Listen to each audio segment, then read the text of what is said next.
दोस्तों, नेपाल के खिलाफ खेले गए एशिया कप के पांचवें मुकाबले में भारतीय टीम के स्पिन गेंदबाजों के बाद बल्लेबाजों का आया तूफान, जहां पर एक बार फिर से टीम इंडिया के स्पिन गेंदबाज चाइनामैन कुलदीप यादव और सर जडेजा ने अपनी घातक कातिलाना गेंदबाजी के सामने नेपाली बल्लेबाज घुटने टेकते हुए नजर आए। तो वही दोस्तों, लक्ष्य का पीछा करते हुए टीम इंडिया के ओपनर बल्लेबाज शुभमन गिल ने ताबड़तोड़ अंदाज में बल्लेबाजी करते हुए चौके छक्कों की भरमार के साथ जड़ दिया एशिया कप का सबसे तेज तर्रार शतक। नेपाली गेंदबाजों पर आई कयामत और एशिया कप के मुकाबले में दिखा दी उन्हें उनकी असली औकात। नमस्कार दोस्तों, स्वागत है आपके अपने पसंदीदा क्रिकेट चैनल क्रिका बोबो में। दोस्तों, इस वीडियो में हम आपको भारत और नेपाल के बीच हाल ही में श्रीलंका के कैंडी स्थित पल्लेकेले स्टेडियम में खेले गए पांचवें मुकाबले की पूरी रोमांचक हाईलाइट आपके सामने परोसने वाले हैं। लेकिन उससे पहले रविंद्र जडेजा और कुलदीप यादव में से कौन टीम इंडिया का बेहतरीन स्पिन गेंदबाज है, अपनी कीमती राय हमें कमेंट सेक्शन में जरूर बताएं। तो दोस्तों, एशिया कप में टीम इंडिया का दूसरा मुकाबला नेपाल के साथ खेला गया, जो कि मुकाबला कैंडी स्थित पल्लेकेले स्टेडियम में खेला गया, जहां पर दोस्तों टीम इंडिया की कमान एक बार फिर से अनुभव के धनी रोहित शर्मा के कंधों पर सौंपी गई थी। तो वही दोस्तों, नेपाल के लिए रोहित पौडेल कप्तानी करते हुए देखे गए थे। दोस्तों, इसके बाद दोपहर 3 बजे इस मुकाबले में टॉस किया जाता है, सिक्का उछाला जाता है और सीधा टीम इंडिया के कप्तान रोहित शर्मा के पक्ष में जाकर गिरता है, जहां पर दोस्तों रोहित शर्मा टॉस जीतकर पहले गेंदबाजी करने का फैसला करते हैं। तो वही दोस्तों, नेपाल के पक्ष में बल्लेबाजी करने का न्योता दिया जाता है। दोस्तों, इसके बाद दोनों ही देशों के नेशनल एंथम के साथ मुकाबले की शुरुआत होती है, जहां पर दोस्तों नेपाल के लिए पारी की शुरुआत करने के लिए टीम के दो धाकड़ ओपनर बल्लेबाज कुशल भुरतेल और आसिफ शेख मैदान पर आते हैं, जबकि दोस्तों भारतीय पारी के लिए पहले ओवर की गेंदबाजी करने के लिए टीम के विकेट टेकर गेंदबाज जसप्रीत बुमराह आते हैं और एक घातक कातिलाना गेंदबाजी करते हुए उनका सामना होता है कुशल भुरतेल से। और अपने इस ओवर में जसप्रीत बुमराह 2 सिंगल की मदद से मात्र 2 रन देते हैं। लेकिन दोस्तों, इसके बाद दूसरे ओवर की गेंदबाजी करने के लिए हार्दिक पांड्या की एंट्री होती है, यहाँ पर उनका सामना होता है आसिफ शेख से और हार्दिक पांड्या सटीक लाइन लेंथ के तहत गेंदबाजी करते हुए दिखाई देते हैं, जहाँ पर दोस्तों 5वीं गेंद पर आसिफ शेख 2 रन बटोर लेते हैं। तो वही दोस्तों, अंतिम गेंद पर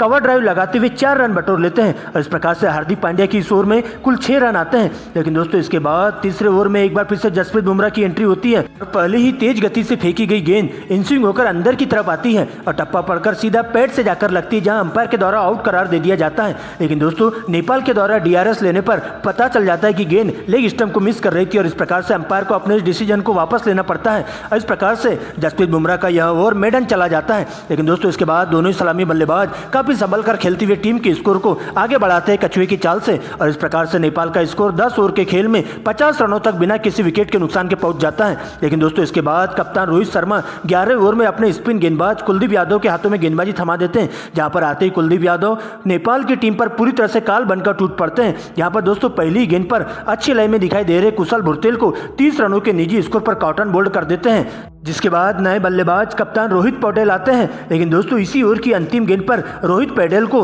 बिना खाता खोले ही LBW का शिकार कर जाते हैं और इस प्रकार से एक ही ओवर में 2 विकेट लेकर कुलदीप यादव नेपाल के बल्लेबाजों की पूरी तरह से कमर तोड़ के रख देते हैं और इस प्रकार से कुलदीप यादव का यह ओवर 2 विकेट के साथ साथ मेडन चला जाता है। लेकिन दोस्तों, इसके बाद 12वें ओवर की गेंदबाजी करने के लिए सर जडेजा आते हैं, जहाँ पर दोस्तों आसिफ शेख का साथ देने के लिए नए बल्लेबाज सोमपाल आते हैं, जहाँ पर सिंगल डबल की मदद से दोनों ही बल्लेबाजों के बीच में 50 रनों की अटूट साझेदारी पूरी हो जाती है। लेकिन दोस्तों, इस पार्टनरशिप को तोड़ने के लिए सर जडेजा 21वें ओवर की अंतिम गेंद पर 112 के स्कोर पर तीसरा जोरदार झटका नेपाल की टीम को आसिफ शेख के रूप में दे देते हैं। लेकिन दोस्तों, इसी बीच सोमपाल का साथ देने नए बल्लेबाज आरिफ शेख मैदान पर आते हैं और संभल कर खेलते हुए दोनों ही बल्लेबाज 50 रनों की अटूट साझेदारी पूरी कर जाते हैं। लेकिन दोस्तों, इसी बीच 30वें ओवर में हार्दिक पांड्या एक बार फिर से नेपाल के लिए ताबूत में कील ठोकने का काम करते हैं और 5वीं गेंद पर सोमपाल को क्लीन बोल्ड कर 40 रनों पर ही चलता कर देते हैं। तो वही दोस्तों, इसी ओवर की 6वीं गेंद पर आरिफ शेख को बिना खाता खोले ही LBW आउट कर देते हैं और इस प्रकार से एक ही ओवर में हार्दिक पांड्या 2 विकेट लेकर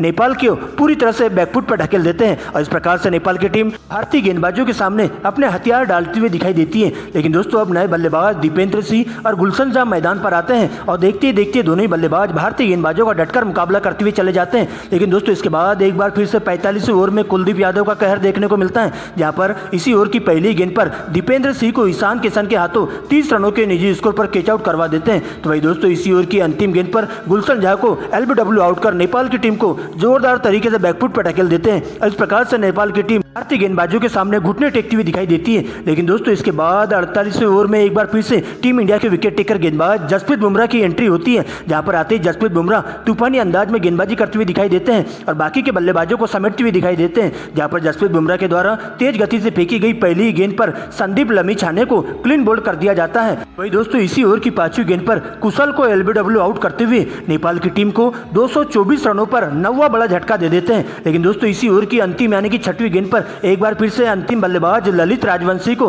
विकेट कीपर ईशान किशन के दस्तानों में कैच आउट करवा देते हैं। इस प्रकार से 224 के स्कोर पर 10वां बड़ा झटका नेपाल की टीम को जसप्रीत बुमराह दे देते हैं और इस प्रकार से नेपाल की पूरी बल्लेबाजी मात्र 224 रनों पर ही सरेंडर करती हुई दिखाई देती है। और इस प्रकार से 48 ओवर में नेपाल की टीम पूरी सिमट जाती है 224 के स्कोर पर और टीम इंडिया को 225 रनों का लक्ष्य दिया जाता है। जहां पर दोस्तों भारतीय पारी की तरफ से तेज तर्रार गेंदबाज जसप्रीत बुमराह 3 विकेट लेकर जाते हैं। तो भाई दोस्तों हार्दिक पांड्या के खाते में 2 विकेट जाते हैं, जबकि दोस्तों कुलदीप यादव के खाते में 4 विकेट जाते हैं। तो भाई दोस्तों रविंद्र जडेजा 1 विकेट लेकर जाते हैं। लेकिन दोस्तों इसके बाद 225 रनों के लक्ष्य का पीछा करने भारतीय पारी के लिए कप्तान रोहित शर्मा, शुभमन गिल मैदान पर आते हैं, जिनके कंधों पर टीम इंडिया को ठोस शुरुआत देने की जिम्मेदारी होती है। तो भाई दोस्तों नेपाल के लिए तेज तर्रार गेंदबाज गुलशन जहां पहले ओवर की गेंदबाजी करने आते हैं, जहां पर दोस्तों पहली ओवर में उनका सामना होता है कप्तान रोहित शर्मा से और पहले ओवर की पहली गेंद पर फाइन लेग की दिशा में रोहित शर्मा जोरदार चौका जड़ देते हैं। दूसरी ही गेंद पर सिंगल लेकर शुभमन गिल को स्ट्राइक दे देते हैं,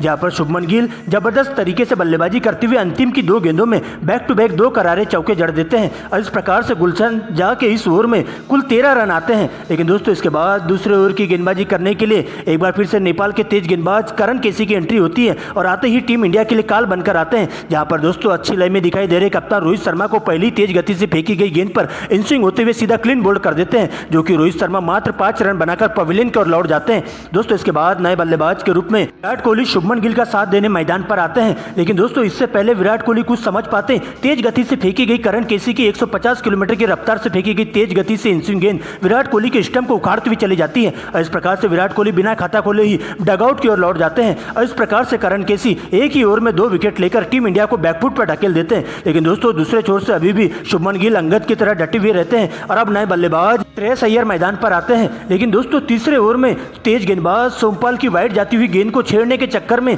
विकेट कीपर के दस्तानों में श्रेयस अय्यर केस दे बैठते हैं और इस प्रकार से श्रेयस अय्यर भी बिना खाता खोले ही पवेलियन की ओर लौट जाते हैं और इस प्रकार से 3 ओवर में ही भारतीय टीम 3 बहुमूल्य विकेट गंवा देती है, जिसके बाद शुभमन गिल का साथ देने के लिए ईशान किशन मैदान पर आते हैं और इसके बाद दोस्तों दोनों ही सलामी बल्लेबाज संभल कर खेलते हुए भारतीय पारी को कछुए की चाल से आगे बढ़ाते हुए चलते हैं और इस प्रकार से देखते देखते 15 ओवर के खेल में भारतीय टीम 3 विकेट खोकर 65 रनों तक पहुंच जाती है। लेकिन दोस्तों इसके बाद एक बार फिर से 16 ओवर में स्पिन गेंदबाज संदीप लमीछाने की एंट्री होती है, जहां पर शुभमन गिल हाथ खोलते हुए दिखाई देते हैं और ताबड़तोड़ अंदाज में बैक टू बैक 2 करारे चौके इसी ओवर में जड़ देते हैं। वही दोस्तों 17वें ओवर में गुलशन जहां को टारगेट करते हुए ईशान किशन भी ताबड़तोड़ अंदाज में बल्लेबाजी करना शुरू कर देते हैं और इसी ओवर में एक छक्का और एक चौके की मदद से 10 रन बटोर लेते हैं और इस प्रकार से देखते देखते दोनों ही बल्लेबाजों के बीच में 50 रनों की अटूट साझेदारी पूरी हो जाती है और इसके बाद दोनों ही बल्लेबाज नजरें जमाते हुए ताबड़तोड़ अंदाज में बल्लेबाजी करना शुरू कर देते हैं और इस प्रकार से टीम इंडिया के स्कोर को 25 ओवर में 140 के करीब पहुंचा देते हैं। लेकिन दोस्तों इसके बाद दोनों ही बल्लेबाज इसी अंदाज में बल्लेबाजी करते हुए सबसे पहले शुभमन गिल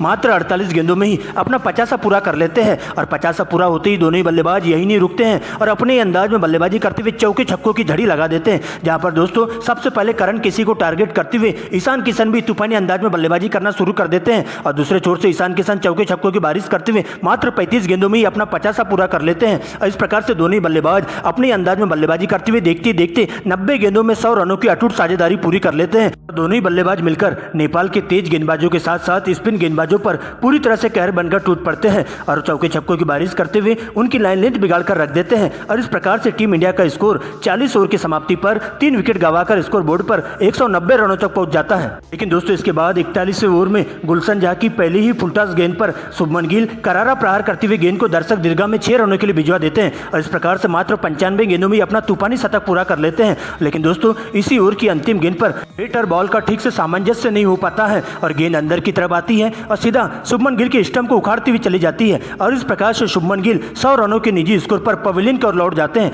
दोस्तों इसके बाद ईशान किशन का साथ देने के लिए नए बल्लेबाज के रूप में हार्दिक पांड्या मैदान पर आते हैं और इसके बाद तो दोनों ही बल्लेबाज अंतिम के ओवरों में तूफानी बल्लेबाजी करते हुए टीम को जीत के दहलीज पर काफी करीब पहुंचा देते हैं और अपने अंदाज में बल्लेबाजी करते हुए टीम टीम के लिए जरूरी रन जोड़ते हुए चलते हैं और इस प्रकार से काफी संभल कर खेलते हुए अच्छी गेंदों को छोड़ते हुए खराब गेंदों पर बड़ा शॉट मारना चालू कर देते हैं और देखती देखती दोनों ही बल्लेबाजों के बीच में 40 गेंदों में ही 50 रनों की अटूट साझेदारी पूरी हो जाती है। लेकिन दोस्तों इसके बाद 45वें ओवर में करण केसी को टारगेट करते हुए सबसे पहले ईशान किशन एक ही ओवर में 2 गगनचुंबी छक्के लगा देते हैं और इस प्रकार से 90 रनों के स्कोर के पास पहुंच जाते हैं। तो वही दोस्तों दूसरे ओवर से हार्दिक पांड्या भी इसी ओवर की अंतिम गेंद पर तूफानी अंदाज में बल्लेबाजी करते हुए एक और चौका जड़ देते हैं और इस प्रकार से टीम इंडिया को जीत के दहलीज पर लाकर खड़ा कर देते हैं। दोस्तों इसके बाद 46वें ओवर में गुलशन झा को टारगेट करते हुए दोनों ही बल्लेबाज 2 चौके और 2 सिंगल की मदद से 10 रन बटोर लेते हैं और इस प्रकार से टीम इंडिया 46वें ओवर में ही 225 रनों के लक्ष्य को हासिल कर लेती है और नेपाल की टीम को इस मुकाबले में 6 विकेट से रौंद देती है।